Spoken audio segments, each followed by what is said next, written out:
Pleasure is a doorway into presence.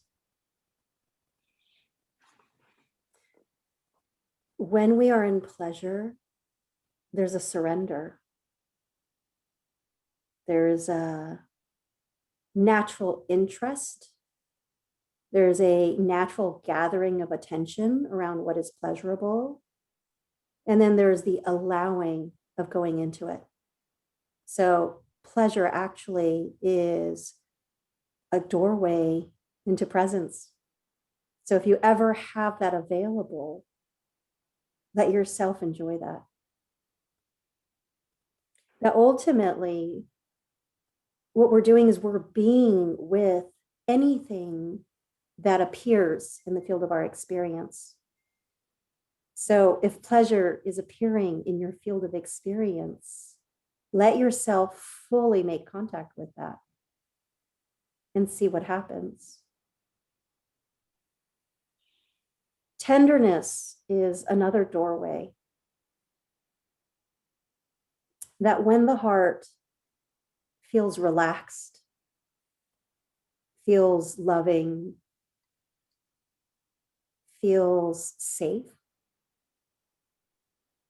all of a sudden we have access to emotions because the system knows that it's safe to experience those.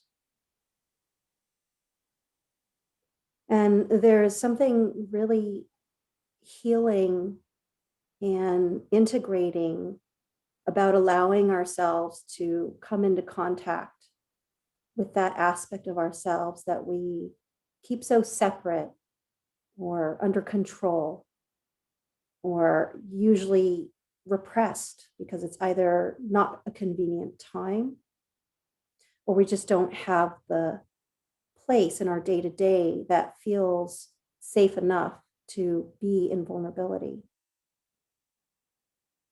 But vulnerability, when we're not activated, when we're not defensive, just open, raw vulnerability is a deep, deep, deep place of presence.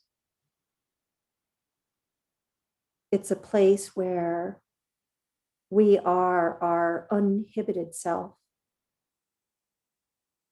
meaning that even the shadow aspects that we don't want to have seen or the parts of ourselves that we try to manage, everything is allowed to come forward. And so tenderness is another doorway.